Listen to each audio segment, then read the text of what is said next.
podcast listeners, if you hear my voice right now, I need you to do something for me.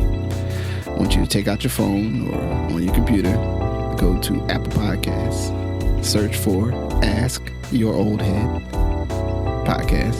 You'll see my logo, my little picture, my little image there. Find the show. Please rate and write a review. It's a small thing, but it helps others find this work and find what I'm doing here. And it really, really matters, as small as that may seem. So if you can please do that before we get into the show, I would much appreciate it. Thank you for listening. Let's get into it. Peace.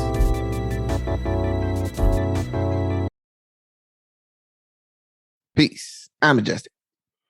Justice Rajee, what's happening, my brother? Oh man, it's a beautiful day in Zamunda. Right. So coming together, wanted to start off today. I mean, might be a little late for some, but time is when. You know what I'm saying? Mo better blue. Time is when, God. Time is when. Time is when. You know what I'm saying? So I thought I would discussing just talking a little bit about Michael K. Williams, and his passing recently, and his impact, and just some thoughts and around the situation. I mean, the place I'll start out with, for those that don't know, most folks think of him most prominently, if you know him as an actor, as Omar from The Wire, which is I think one of the greatest characters in TV drama, history, just from the complexities of what it was, but also how well he performed that character. You know what I mean? Not just like everything about it is just a ill situation. Unfortunately, at least, and I think, I think it's actually good, kind of respectfully, some of the different posts, things were not graphic in terms of the nature, of his passings, outside that it, possibly related to, his own challenges with drug addiction, through his life. And he had been very vocal in his own arc and time about, how addiction impacted, his experience and those things, that hopefully as a in the what do you say, in the service to helping others, but to a person across the board, anywhere that I've been able to read something, people who met him and other, through their own works, met him or engaged with him, it seems like he was not just a great performer and a great creative mind,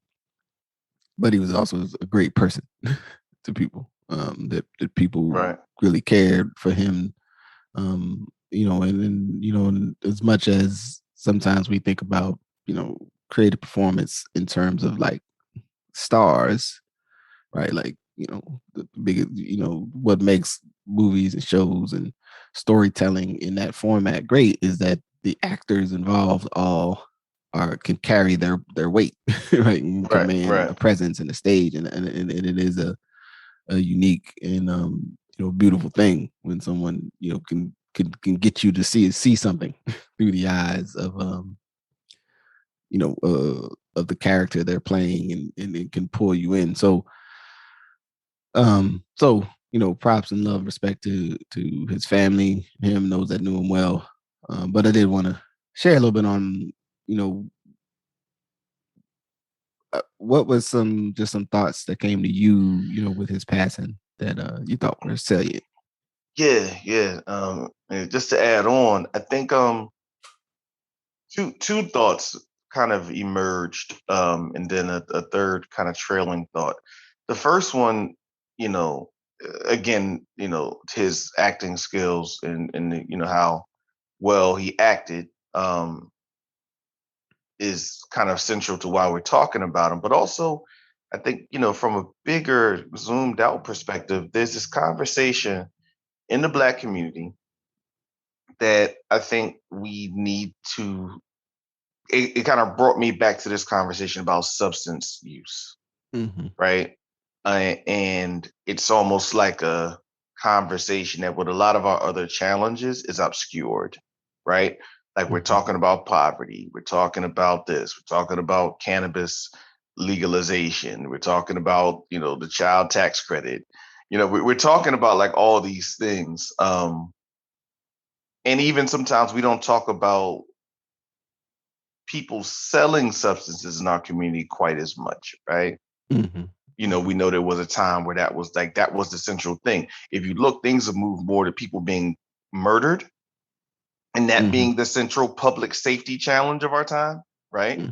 Where we know that at a time, one of the big public safety challenges alongside murders was the actual substance use, right? And what that looks like. And so I think that's been obscured. And I think that this this phenomenon or scourge, depending on your terms of language of fentanyl, has brought and needs to bring that back into our community's vision from a public health perspective. Mm-hmm. Because like it was almost one thing when it was showing up in very particular things that we think Black people don't do, right? So there's this idea of like what drugs, and it's amazing how race in America functions, right? Because it's like there are drugs you think Black people don't do, right? Like you think Black people don't take meth, right? Mm-hmm. Mm-hmm. Or you think Black people don't take heroin anymore; they just take codeine and you know what I mean, Mm-hmm. different Mm-hmm. opioids to mimic the impact or mimic the heroin like feeling. And Mm-hmm. so because we have that idea, I think for a long time it was like, okay, here's these opioids that are happening, they're being laced with something, and then frankly, white people are dying, right? Mm-hmm. Families who we had never saw, folks now have a scourge of opioids in their families and they're dying and things like that. Cause then they're going from the opioids, they're going from the over the counter drugs and headed to some of the harder stuff, right? Mm-hmm. We don't think about that. Yes, there are Black people who are still taking heroin in a variety of forms, right? That is not something that is out of vogue in our community because we've moved on to cannabis, right? Or because young people have been, I would argue, lured into the idea of Percocets, codeine, and whatever have you, which we have in some way we in some way frame that to take a perk and to have a heroin like feeling is in some way cooler than just taking heroin. Mm-hmm. I'm not an Well, advocate of any of them, but let's be clear with the history of it, right? And growing up in Philadelphia, you become very clear about the history of, I would say, and this is not like something I wear with a badge of honor, but we're probably along with Houston, the home of, you know, yeah. what people call pancakes and syrup and just that whole culture, right? Mm-hmm. But no one should, that came from folks who were doing heroin, moving off of methadone and then becoming addicted to methadone and then moving to codeine and Colt Severs and perks. And you know what I mean? Mm-hmm. Like it just was heroin, two things removed. Yeah. Yeah. And so we have a youth culture that wants like heroin like responses. So we don't talk about heroin. And then we see stuff like Michael K. Williams. So then it just kind of brought it back to me. Like we still have to have a substance use conversation in our communities now more than ever, because even the pills are fentanyl's being put in the pills now, right? Mm-hmm.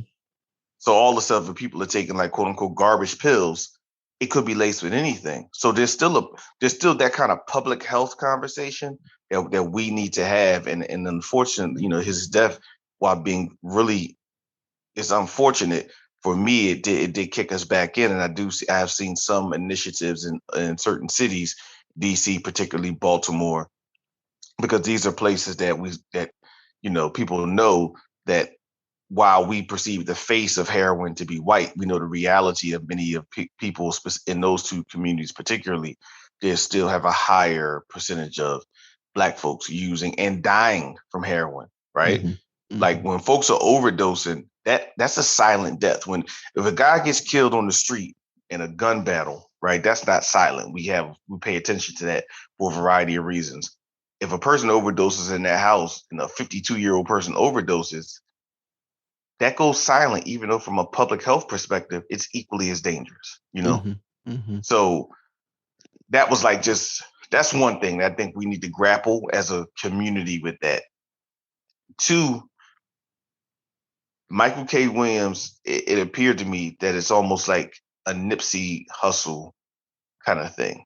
Like once he physically returned, you just saw picture after picture after picture after picture of people with him, right? Mm-hmm. Mm-hmm. And I think it made it that much more powerful because, again, we're in a time where there is a trail of pictures and of interactions that people have with people. And it's not like if a star died because of something, a star died because of substance use 15, 20 years ago, and you only had the pictures from the concerts, right? Mm-hmm. Mm-hmm. Now, every time someone walks down the street and someone says, take a picture, we now have that experience. And very, very clear, like very similar how Nipsey Hussle, everybody had a picture of him. Mm-hmm. And so he was like the first hip hop person, one of the first hip hop folks to die, and it just have just like so much of a media trove, and then that creates like an experience trove, an experience circle that Michael K. Williams was very similar. And then the last thing I think I'll say about him is that he was like a true Renaissance man. I think people forget that he got on the scene by being a dancer in New York clubs, right? Mm-hmm. So this wasn't, he became trained. He went and got training and got into deeper into acting, by meeting Tupac, right? Mm-hmm. Like he met Pac on a movie, and Pac inspired him to get deeper into the craft. But prior to that, he was a dancer at all the clubs, right? And so you see that there's a clip of him dancing at the Louis Vega house festival like a couple weeks before he returned. And one, it's just great to see Black men be joyous, Mm-hmm. right? Like sometimes the world doesn't let us be joyous, and sometimes we don't let ourselves be joyous, right? Yeah. And that expression of like dance often allows people to be joyous. So to see that as something, but it also made me realize how he was a dancer, he was a thespian, he was a philanthropist, he was an altogether just good dude. He had just television shows, like he did so much, and really captured in some senses the zeitgeist of the time we were in, from being Omar to Vice Network to just everything Chalky White, which I think was done as good as Omar, frankly. Mm-hmm. Mm-hmm. You know what I mean? I think that his role of Chalky White, again, Chalky White was a real person, but also that composite of, a Black sporting man during those times that often we can forget that in the times of the mob leaders that there were Black men with power in their communities as well, right? Mm-hmm. And I think his portrayal of Chalky White was spot on historically. As I dug a little deeper, and that whole unique Atlantic City culture, and I think we have talked about it on here, just the idea of like folks who went for that resort culture, and then Black folks who came to work in the resort culture, Mm-hmm. and then you had Black folks who had access to money from working in the resort culture. So when Black folks banded together in Atlantic City, it meant something. And that you know better than Yeah. I, just traditionally what that looks like. So yeah, just say just those things, man. Just like I said, the salient thing for me is like how do we tend to want to deal with multiple public health challenges at one time, right? Yeah. If it's COVID, if it's murders, if it's drug, all of it. And I think we just have to have a vision of an ecosystem of our community's health and wellness that can take multiple things into account at one time. So Yeah. Well, I think, and I mean, just to add on, especially around, and I don't know if it's a kind of a byproduct of the advocacy, the emphasis on sort of repair to those who have been harmed by the war on drugs, right? And kind of our current, policy environment and conversation, more specifically around, marijuana, cannabis legalization and its movement around the country, and eventually it's going to be just legal at the federal level. I don't mean it's going to may not take much longer, but um, as like a byproduct of that, the discussion about drug addiction, like I don't, you know what I'm saying? 'Cause, Yeah. and I No, don't you're know right. if it's an unintended, you know what I'm saying? Because there's obviously we also have the side train of sort of the opioid crisis happening, but it's almost like that's happening as this other thing, like this other thing that's about like corporate now is framed almost as corporate malfeasance more so than, as I see, just from my perspective, the framing of the conversation is more like corporate malfeasance as opposed to like drug addiction, which is still a human, and substance abuse in general is still a human public health issue. That is, and I think substance abuse is the right way to start with it, because it's everything from things that are 100% legal, depending on your age, like alcohol, to That's whatever right. other substances that one can become That's right. addicted to. Right, it's still a public safety and public health issue, in our Right. community, in our country, and around the world. I would say, and it's a feature of the human experience is, how we engage with substances and why. And I think, dialing down into our community, I think people that work with people, battling substance abuse are very tuned into it. Folks that are working in, concurrent services or other things that still impact that, but I don't feel like it's um elevated up, I guess into a larger conversation now. And I think there's you know, some probably some, at least off the top of my head, some good reasons for that. It is one of those things that, um, well, at least here I would say we recently had a state measure passed to take some of the cannabis taxes after like the certain distributions that could go to funding the building of drug treatment centers, because there's not a lot of drug treatment facilities here. There's Right. not. There's Yeah. definitely. I think most places probably don't have enough spaces where if someone is really wants to get, they're trying to get clean, that they can go,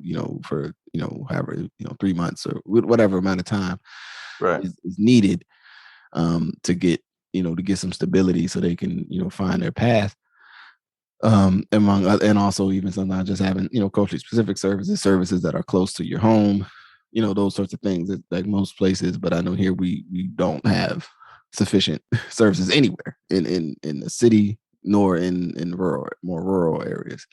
um and so it was a big deal on that level. So I guess, that's still out there, but I still don't feel like people who are not directly connected to that community think about it the way maybe when we was kids. It was like, drugs, don't do drugs. Like it was everywhere. Right. Like Right. Right. they Right. know, like da-da-da, you know what I mean? Whether and it also may be a product of sort of the inadequacy of the say no philosophy of drug prevention, Yeah. right? That like it's just people. Let's just not talk about, like, please don't do drugs, but if you do, and then there's probably a positive side to that too, in terms of trying to attach less stigma to folks that are dealing with, struggling with addiction and trying to stay, either recover or stay in recovery.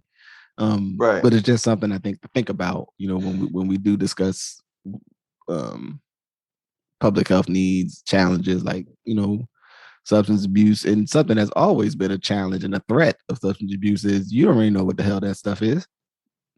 Like, Right. the dude told you it was just, it was just some base, right? Right. Yeah, and then even the, many different times you was told it was just cannabis, and then you find out they was spraying, Roach heroin spray. on. You know what Yeah, I'm yeah, saying? or the goddamn roach spray on it to give it that extra smell, so you light it up and think that you was doing something. Right. You Yeah, know what I'm saying? Like you don't know what the hell you don't really know what you're taking into your body. And then you can have where, this fentanyl thing is really ill. Like that, it's affecting our community, it's affecting a lot of communities, and it's a weird, it's a challenging, I think, conversation. I would say, like, well, if they could have got clean heroin, you know what I'm saying? It would have been fine. Like, that probably doesn't come off the tongue as like the solution, right? But it is a reality that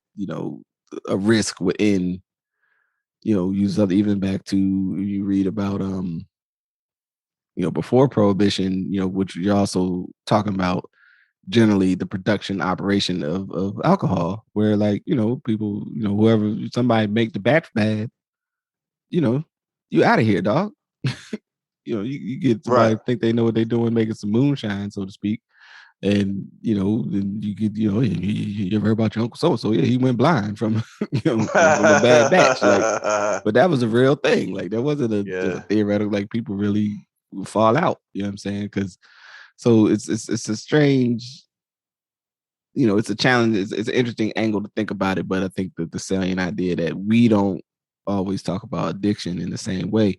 Um, and in reference just to the brother, you know, a lot of times when once folks, are battling addiction, it is a lifetime thing that usually folks need to stay aware of. You know what I'm saying? We know that from many, all of us got, speak for me and you, we got folks that we care about, what I'm saying, who've come out of addiction, what I'm saying, and work daily to stay clean, stay healthy, what I'm saying, and have to remind themselves and understand that, what I'm saying. We got but I think a lot of people, most people got a family member, maybe super close, maybe not, some closer than others, from a parent to, a beloved cousin or uncle, who you experience your life with that person, with them trying to, stay clean, and be like, oh man, where's your uncle so and so? Oh man, he's off. Maybe your family tell you that he's like off doing some kind of job or something, but in right, reality, he was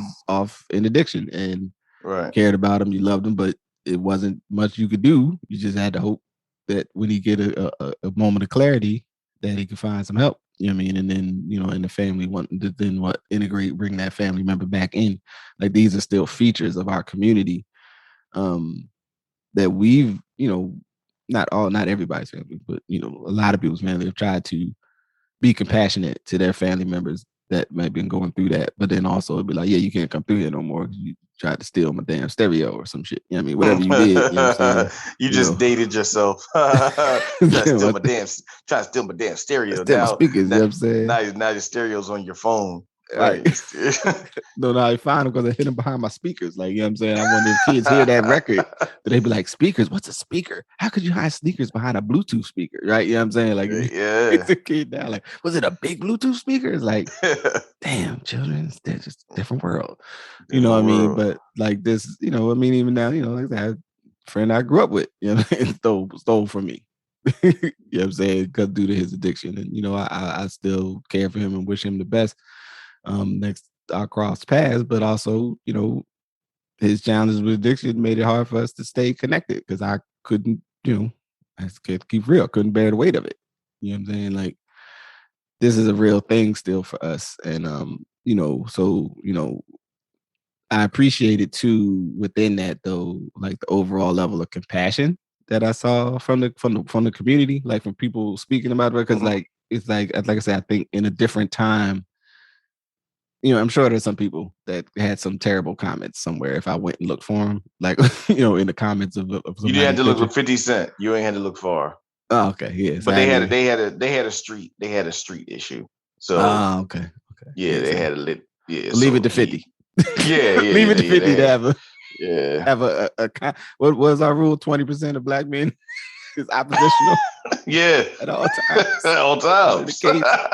So, The Trump rule. you know what I'm You gonna saying? get 20%, they never gonna agree. They like, I don't care wow, what the hell's nah, going on. what you trying to tell? Like, you know what I mean? They just disagreeable. Say, well, there it is. So, you know what I mean? Like that. But in general, there was a lot of. It wasn't like it was people like, damn, like I wish he could have survived through that to be better later, and not, that's what you get. You know what I'm saying? Like whatever. It's a hard And I hard guess egg. I guess I just think, to your point, I'm grateful that we're humanizing it, that we're not othering it. Mm-hmm. But in humanizing it, we also have to know that it's human. So it's not just, it's happening to people, right? Yeah. Like, okay, yes, he's famous, so that's one thing, but it's happening to people who are dealing with these challenges. And if we're not open about that from a public health perspective, um, people are going to continue to die, right? Like it's a real thing. Like people are going to die because we're almost deciding there's another public health issue that's more important, right? Mm-hmm. And I think that's for me just in this space because I think, I'll be short here. I When we look back and think about our communities, and you think about, like, again, going back to our conversation before we got on, kind of dense communities that many of us had origin stories in, and the whole idea of like these bustling black streets and neighborhoods. You also had people of all kinds outside. So in the 60s, 70s, even 80s and 90s, right? Different drugs, but you had this idea of like whether it was substances, whether it was alcohol, cocaine, heroin, or crack, right? You had this idea that you saw people in the throes of their addiction, right? Mm-hmm. In our current time, you don't see people in their addiction as much, right? So unless you live certain places, like you don't see people getting high outside anymore like you would at one point. Mm-hmm. So I think that that's another reason that this idea has retreated, right? Like outside of places like Baltimore, where you still do see it, certain places in DC, certain places in Philadelphia, like where you still see, and even LA and Skid Row, but you see people outside actively in addiction, right? Actively Yeah. dealing with substance use. I think it has, once it went inside the house, it left our view, right? And as it left our view, it became almost like less important for us to focus on. And as our communities have changed, and you don't see it like that. So yeah, and the pandemic in a unique way though actually brought it back outside, because now you start to see a lot of folks who are without addresses Mm-hmm. and without homes. Now you start to see the confluence of their challenges, and you definitely start to see more folks who you're clear that there are also some mental health and substance use challenges at the same time. Mm-hmm. So, you know, when I was up top in New York, New York is open, but New York's a little different than New York was. Mm-hmm. Because now, the whole, the folks without addresses are dealing with drugs and selling drugs. Like it's just more in your face than it has been in a long time, right? Mm-hmm. And we're seeing the same thing here, see the same thing in other cities. So, we just can't forget that that is still public health and public safety, and that folks in their addictions it is going to have an impact on public safety. Mm-hmm. It doesn't may not have an impact on public safety like the possibility of a 40 shot shootout, right? But that does have an impact. And so just us being aware of it and being able to be thoughtful around it is just something I wanted to kind of highlight as cities and people, communities, more importantly, and families and people, but also as cities go through these changes. Yeah. I think that's yeah, it's a good point to bring up too, because I think I think even to a degree, sort of maybe part of sort of almost because there's been most cities have had a pocket somewhere, right? A couple pockets where you still had to like, oh snap, it's real active over here.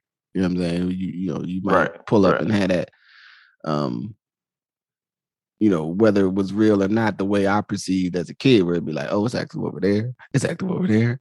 You know what I'm saying? I'm out here with my grandfather, Mr. Roosevelt, and I'm like, man, Right. what? I'm like, what the hell's going on?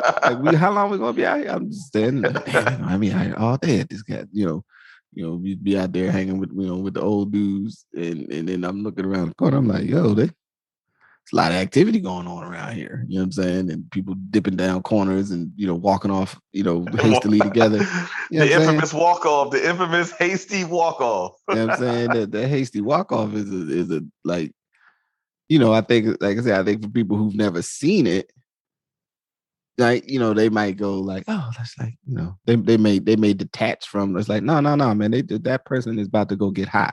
Like, or they're about to go get high together. You know what I'm saying? Or you know what I'm saying? And it's a weird, it's a phenomena that makes you look at people in a way that, like, with a kind of an honesty, that is, it does something to you. You know what I'm saying? I don't know if it's good or it's bad. You know what I'm saying? I don't know, but it makes you, okay, all right. And like, I'm aware of what's happening with them. Let me keep pushing. You know what I'm saying? And and just to, one only other thing I want to touch on about the brother too is, seeing that he was someone who was beloved by his community, and that, I mean, like by the very community in Brooklyn that he was from. You know what I'm saying? That, like, people Right. knew him and cared about him, and there's a lot of times, I think, and I think I think folks can emulate with this, that sometimes we have members of our community who are struggling. You know what I'm saying? Like I said, they're dealing with their challenge of addiction, but they're still also a beloved community member who, like, when they're selling or whenever they are and do things, for people or treat people in a certain, you know what I mean? That, like, these, I would say, in our youth, the tip of the voice was, at least, and I think there's probably still a strong contingent that would look at it this way, that when someone is in addiction, that they also are themselves devoid of a certain level of humanity. Oh yeah. You know what I'm Yeah. saying? And I would say, in our community, that is not necessarily the case. There's definitely people who feel that way. But by and large, people, I mean, I had to say it. There's people that struggle with addiction their whole life, that my life would not be the same if not for them. Right. Right. Yeah, I mean, and so, I mourn, I grieve the pain they lived through, right? And then they had to endure, and I think it's important to remind people that most often, when folks become engaged with substances, they're not necessary. It's not like they woke up one day and was like, I want to do something to myself that makes me feel good, because, like, in a, I don't know, some sort of deviant whatever, you just, someone introduced you to it, it was around you, you thought it, I mean, it was a whole, at least in one time, I would say, was it like, I guess they had the beat poets, the writer, like, because they're white folks. But that whole aspect with when folks were like, yeah, I did heroin because I heard the jazz dudes do it and I wanted to be like the jazz dudes. But we treat that from certain people with a different, we treat it with some sort of like compassion, like, oh, he was just trying to be like his, but when it becomes us, it's like, you deviant.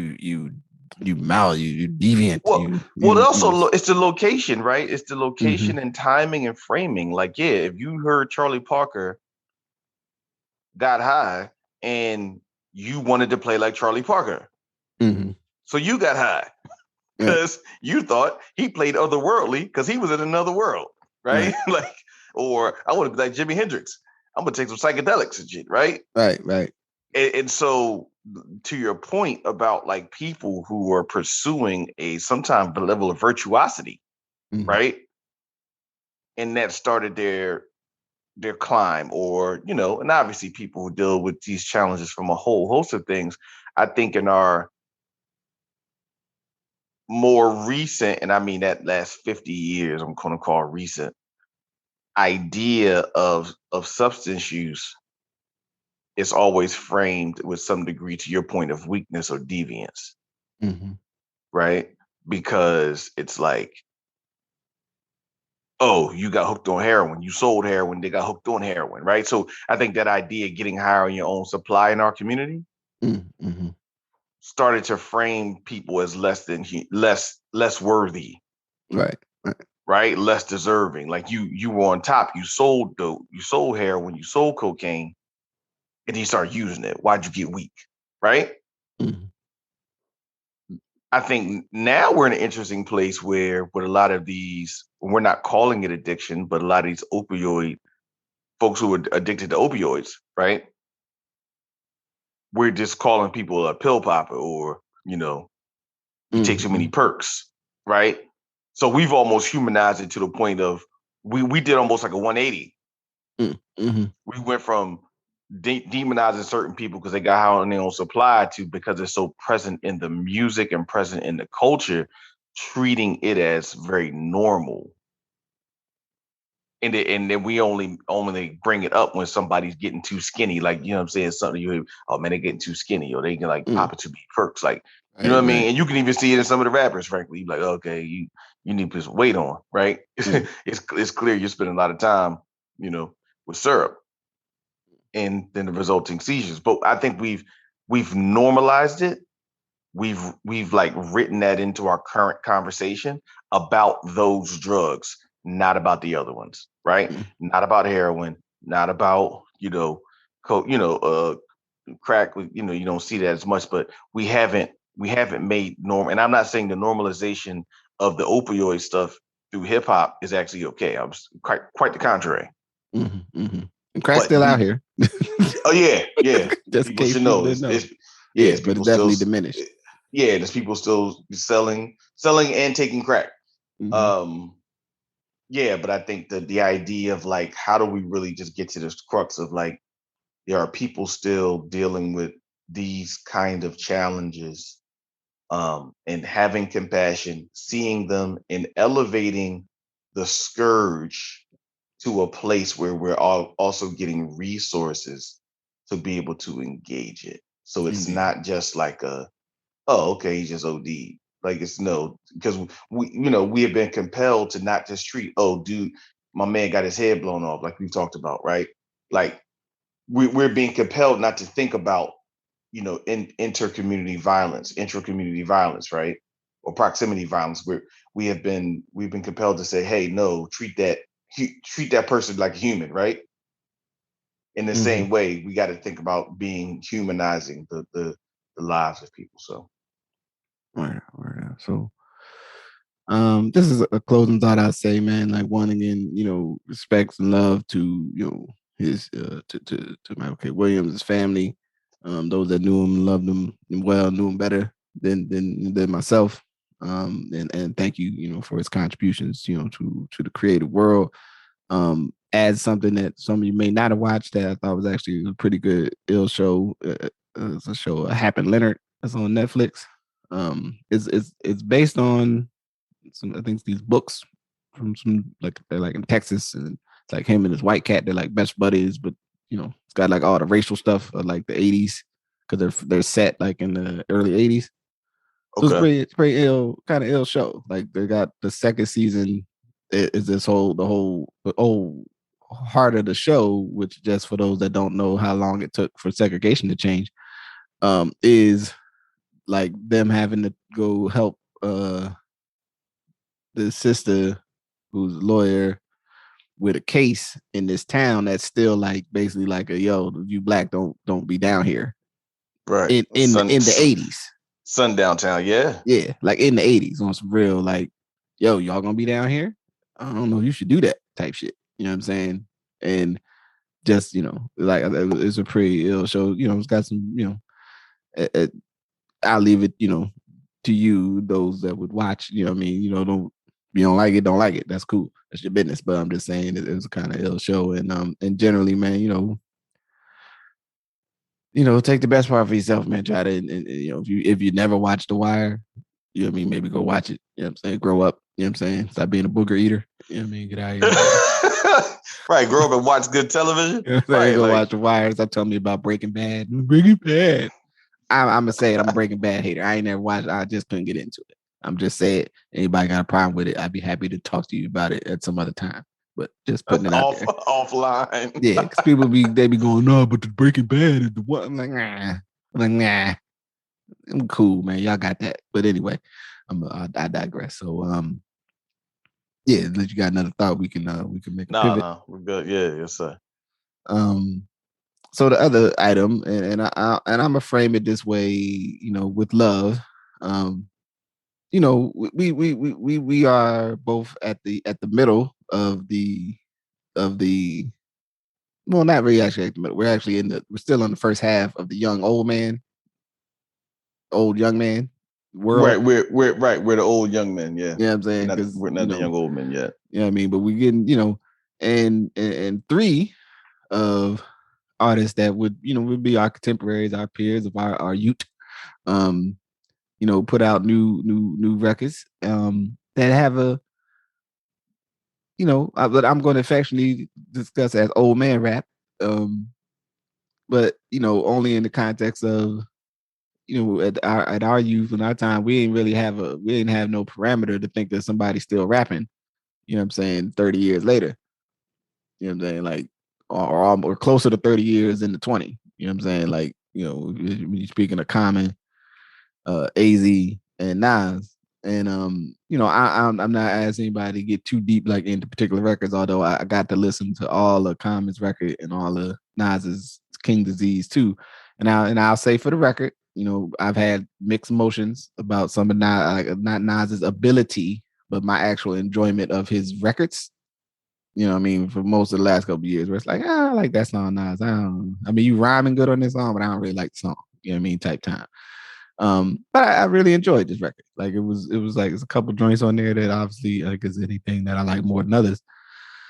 But my general thought was that like at least through what the material I've gotten through, I think all of them have created like they really made like a couple records like yo, this is like adult contemporary, you know what I'm saying, hip hop. You know what I'm saying? Like it ain't too mellowed out, you know what I'm saying? But it is definitely like I'm not a 24-year-old dude that's might still have trouble managing, you know what I'm saying, staying in your upper cerebral cortex as it pertains to my feelings and emotions.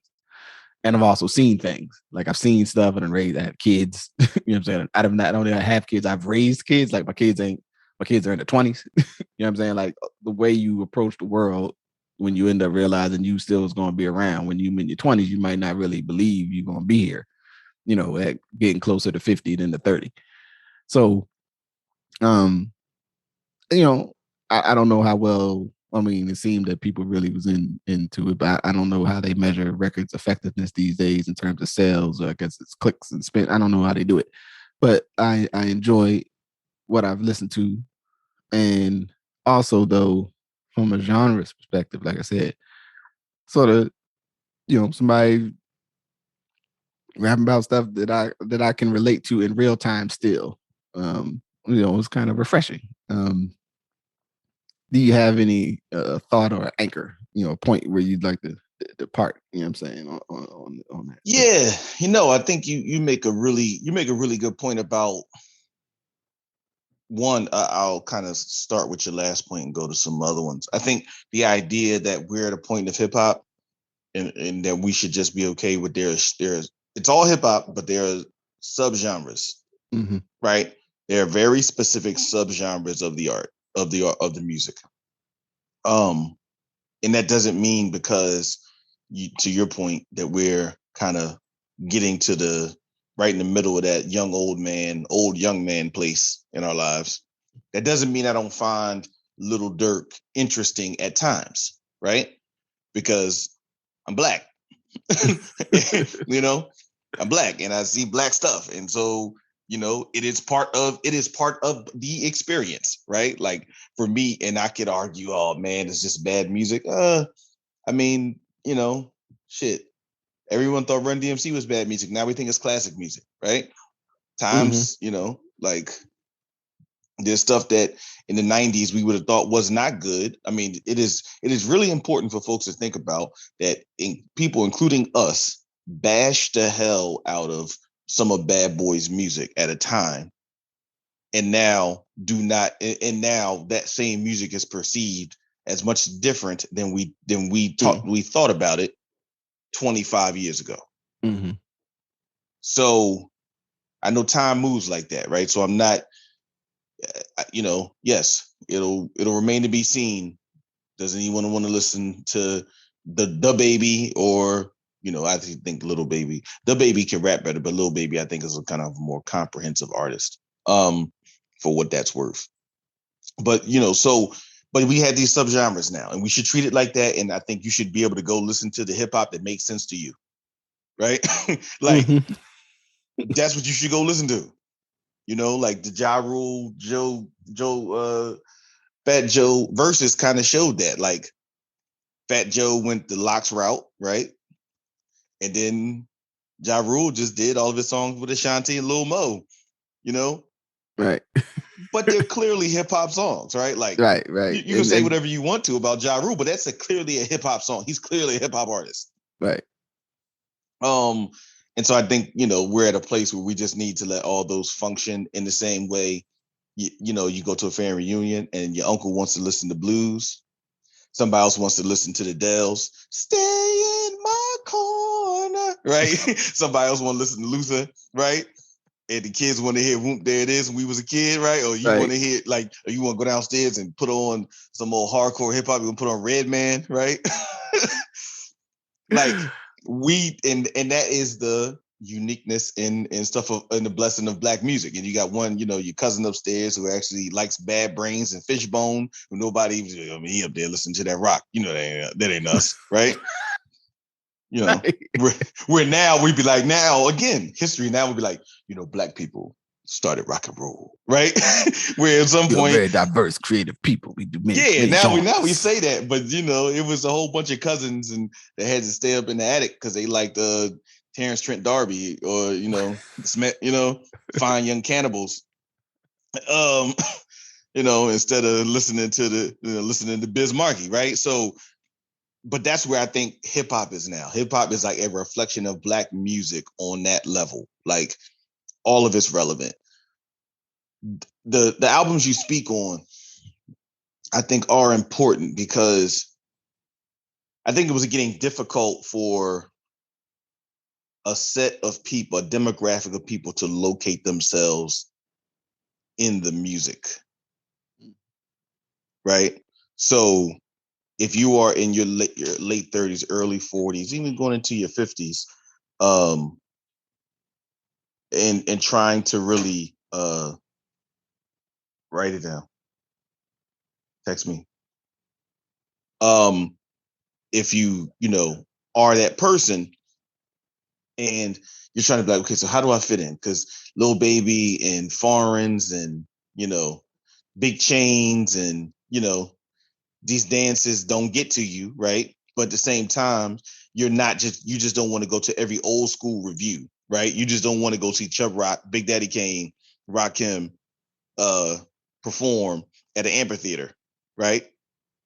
So there are people who were kind of in between those places. And I think that the Nas, Common, AZ albums, I also include kind of, he didn't come up with something recent, but I include Black Thought, like in that space, right? Are like the hip hop that's not running from what's happening currently, but also isn't trying to be what's happening currently. And I think that's important. So even if it's almost like one dimensional, the idea of Nas being like, we're doing brunch on Sundays, right? Well, we know if you listen to a whole bunch of Lil Baby and you're really out there in the trenches, not people who are posers who, because we got people, I think we talked about this before, like you got trap everything, right? Like trap yoga. Like I'll say it. Ain't no such thing as trap yoga because trapping is selling drugs and using an abandoned house with your head on a swivel from cops and people who would take things from you. There's no relationship with that in yoga. Those are diametrically opposed. Right? Like that ain't nothing similar between that. So, we have this whole culture of like trap yoga, this, that, and the third, like, but that's, that's a different rabbit hole. Yeah, absolutely. But for the context of like yeah, there are people in their lives. What are they doing? They're going to brunch, right? They're going to meet up with other people who are like them, and that's what they're doing, right? And that's part of their lives, right? The musical backdrops of much of King's Disease 2 and Do or Die 2 particularly are really relevant to kind of the sonic interest of what happens when you don't want to hear the same trap beat, but at the same time, you don't want to break dance. Mm-hmm. Mm-hmm. Right. So I think that they, and in Common, I've heard parts of the album, but I was able to hear his freestyle on LA Leakers, which definitely kind of indicated, if you will, like a return back to more like, kind of the traditional Common that we know, or as people say, the return to common sense. Mm-hmm. Mm-hmm. You know what I'm saying? And so I just think it's an important place, and just shows in our community that, folks can be different. And I think also the fact that these are like we call grown man rap. And that also means different things in different places. Cause I think some of the battle guys think that they would say they're doing grown man rap. I think Joe Budden would think he's doing grown man rap, but I don't necessarily want to listen to a Joe Budden rap anymore. Mm-hmm. I think I would prefer listening to be a podcaster. Yeah. I just think it's like, it's good for us to acknowledge it, but also good for younger people to bring in the fact that, yes, there is a part of our music that is not so dependent on youth. I think we built on this before. Like, hip hop has been framed as so dependent on young people, even though we know that's not who's driving it. And frankly, that's not even who's making decisions about it anymore, right? Any executive at this juncture in any label or any kind of power position is over 40 or 45 years old. I mean, you got obviously some people who are, but they're older people making these decisions about this music. We can't just keep locating hip hop so within youth that it becomes so transactional within that. So, I think folks should try to go listen to all three albums. It's an important place. And if you're at a place in your life where, brunch matters, and, your particular kind of, the particular choice of cocktail or wine, is not sold on the front shelf at the liquor store. You know what I'm saying? Right.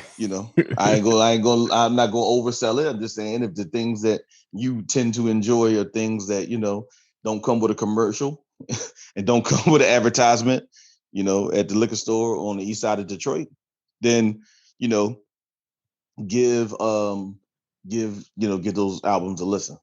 Indeed. And I mean, one of the things I will, say just to the subject matter on the records, these, like I said, what I've been able to get the time to sit with so far, it is it's a good thing, I think, for music to. I remember, we definitely were in conversations when we were younger, like even with the way that we related to older music, right, than our time, right? Like, did we actually listen to it? Were we in tune with it? You know what I mean? And the idea of what is still something that exists is sort of the classic rock station, like in a town where, they're playing or in an area, right? And they'll be playing, ostensibly music from the 70s, 80s, 70s, 60s, 70s, 80s. And that's it. Even now, you know what I'm saying? And like, they might let, they let a Taylor Swift, I guess, this or that slide in there. You know what I'm saying? Right, and, right. The framing, the degree to which we look at the way people create music, I think there's a sense that it's still important, but it has changed. And, sitting and kind of seeing some artists, just something that I still remember, like where you would put in like, they did like 15 joints. All right, cool, man. Like, I'm gonna sit here and see, let's see what this project, like what the whole record sound like, not just, I got a single with, this person, and, or I did, that it's some kind of cross platform, creative event. Now I guess, juxtaposed at the same time the dudes that's younger, but not that much younger, and Kanye and Drake, had their how they handled the release of their new things and the real or imagined conflict between them, whatever that may be. Right? It's just an interesting juxtaposition to me in terms of like I would say we both fight from more of a time where like you artists will have a record coming out, you might hear a couple songs, you might have heard them on somebody else's record, you know what I'm saying, or a freestyle. Really, we probably would have heard them on a mixtape. You know what I mean? We was young, like, oh, I heard, that's yeah, he's supposed to be coming out, and then you'd be waiting. Then they record, would come out, you go get the tape or the CD, you know what I'm saying, and you'd be like, all right, man, I'm gonna listen to this, you know what I'm saying, and see what they talking about. You know what I mean? And that's still a thing that I enjoy, like ideal wise. Like I still in my head, that's how you should sort of release music, although that's not how music happens anymore. You know what I'm saying? Like at least not in that quick. Like, somebody still might put out 10 songs at one time, but they may or may not necessarily have any relationship to each other besides that you put them out. Like they're not created or formed in the same way that as a commodity, the album, to the tape, to the CD, created this idea that like, yeah, you put, the project and there's some sort of cohesive theme and other thing. Like we've had a lot more of the like, and I ain't mad at a EP or a maxi single, but it is a different thing. So, I thought it was kind of cool just that have a bit of Rajee nostalgia. Like, oh, I'm gonna listen to this record while I do drive to run these errands. You know what I'm saying? So I could hear the songs, and that not being something that's normally, quite frankly, part of the way that I engage with music anymore. Like I mostly engage in music while working out. You know what I'm saying, or maybe while doing some other task. Not that's which is often driving, not just like sitting in the crib. Like I put the record on, I'm gonna sit here with my notebook and think about myself. You know what I'm saying, while listening. Any things like just from the records? Any particular points or thoughts that you wanted to make sure folks tapped into? Yeah, I mean, I do think the musical. To your point, the musical consistency and the importance of these projects being seen as a cohesive product is important, right? Because when you have folks who are like, listen, I got to get spins, so I got to get a single because this is what I got to do to get people's attention, and then I got to do a song for that whole kind of breakdown that started in the 90s, where here you got to do a song for the ladies, you got to do a song for down south, or you had to do your West Coast song, you'd have Nate Dogg on your hook, right? Mm-hmm. As we've talked about, I think Black culture has become to the point where it's just all an amalgamation at this juncture. So you don't really see that as much. You just see everything kind of sounding the same because everyone's ear has been attuned to the same sonic space as well as much of the same messaging, right? Mm-hmm. And even the same street organizations or the same slang for things has all become like one, right? Mm-hmm. So knowing that, being able to hear albums that like you can tell they definitely made to have them flow a certain way was like refreshing. Two, with all of them, rappers are not my leaders, so I don't want to overstate kind of what they're saying. And to your point, it's kind of almost like I didn't get it as a kid, but now I get it, where like at some point, there was a time where you went home and listened to Coltrane or listened to like Sun Ra or like Ornette Coleman, right? Mm-hmm. When you listen to somebody playing hard jazz, right? Mm-hmm. Going in. And there was a space where something like Kenny G and Marcus Miller and that kind of music made sense. I'm coming home from work. You know what I mean? Like, Sunrise singing Space is a Place. That's for like Sunday morning or something, right? You know what I mean? Yeah. That's for like a concert, right? So in the same way, none of them are necessarily saying something like, "Whoa, shit, this is deep." right? It's adult contemporary hip hop in that sense of like you can put it on. There's a couple lines that were relevant to something that matters to you. You know what I mean? And you can like listen to it. So I do think there's a space of it that's like, while all of them are lyrically sharp, and in some senses, I mean, Nas is always he's always cursed by the idea that like you can never call him at the top of his game because he did Illmatic, right? Mm-hmm, mm-hmm. So you can never say that like, oh, Nas at the top of his game. So it's like, is it better than Illmatic? Like, but for being 20, for that album coming out 27 years ago, right? Right. He is still performing at a high clip. For AZ, for Common, they are still performing at a high clip almost 30 years into their art, right? And I think we do need to frame their music like that. Yeah. Like we need to frame that these people have been making music for 30 years. So we think about Snoop, like obviously Snoop doesn't write none of his stuff anymore. Newsflash for anyone that likes Snoop, right? Like, I don't. Snoop is now a cultural impresario, right? Right. He is not a rap writer, right? But I think Nas, Common, and AZ, for example, are all still actively writing what they're saying, right? And so to think about 25, 26, 27, close to 30 years and still being able to do it and then do a music that is relevant to your station in life is important. And it's important, I think, for us as a community to acknowledge that the music can shift, but also that our broader understanding of culture can shift to the time we're in. Like, we don't have to be so focused on the past, and we don't have to be so focused on the this like overarching idea of like what's presently hot that we can't create diverse interpretations and explanations of who we are. So all right, that's peace. So, only thing I will add in a closing to this conversation, I think for me is just, as it pertains to creativity, and I think even touching back to Michael K. Williams, is that, sometimes when you're young, you don't have the expectation that you're going to be doing whatever you're doing like for a whole life. Right. And that is, if you are interested in or enjoy being creative in some sort of way, whatever way that is, that may shift and change over time. You might dabble in other things.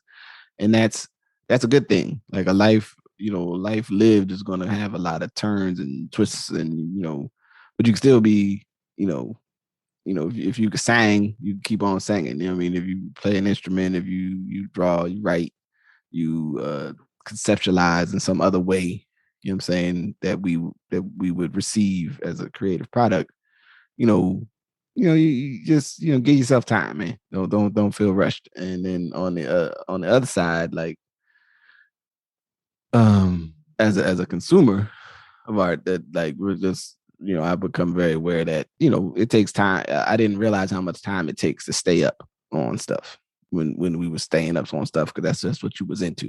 You know what I'm saying? Right, like when you get into other stuff, you be like, oh man, I haven't had time to track that particular thing that was happening in the culture, so to speak, as they say, the culture. You know what I'm saying? It's happening in the macro society. So give yourself a little bit of grace if you ain't listen to whoever's record, or you don't know who that is. Like there was some person. The Met Gala happens every year, and I never know nothing about it till people start talking about that the Met Gala happened, right? And then there'll always be somebody they show a picture of, and I'm like, I have no idea who that is. No idea. And that's what, and I know what I go from myself, say, I don't care. It's cool. I don't need to know who that is. Like if I need to know who it is, at some point it'll come up. You know what I mean?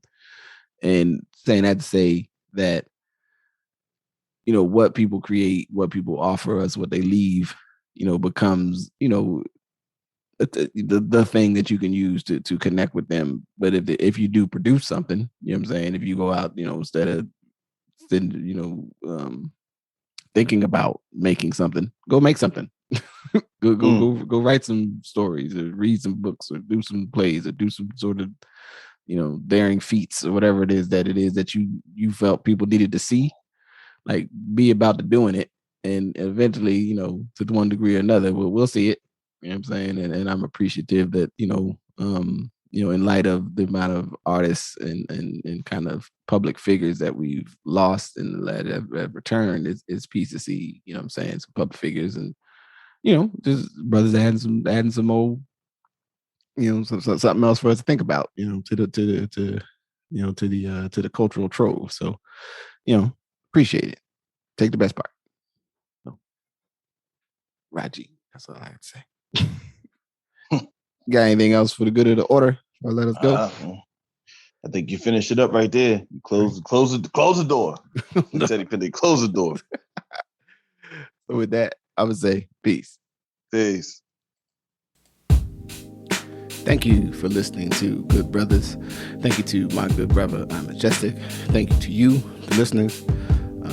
Good Brothers is one leg of creation and activity and conversation and all sorts of things. But as I am moving through the transitions that we spoke to briefly in the last episode, I thank you for sticking with us. As always, you can support the podcast by sharing, by going on the internets, wherever you listen, and rate, subscribe, leave a review, hit some stars, all of those things. You can also support by becoming a patron. It's still, if you look up Justice Rajee on the Patreon, you will find the same, what was called Ask Your Oldhead, and it's still Ask Your Oldhead to a degree. But anyway, we'll leave that for another conversation. In any event, become a patron now. Don't miss the window. Don't miss the opportunity. As we keep making this thing grow and I bring more your way. That's all I got. So I thank you. Appreciate you for listening. Be safe. Peace.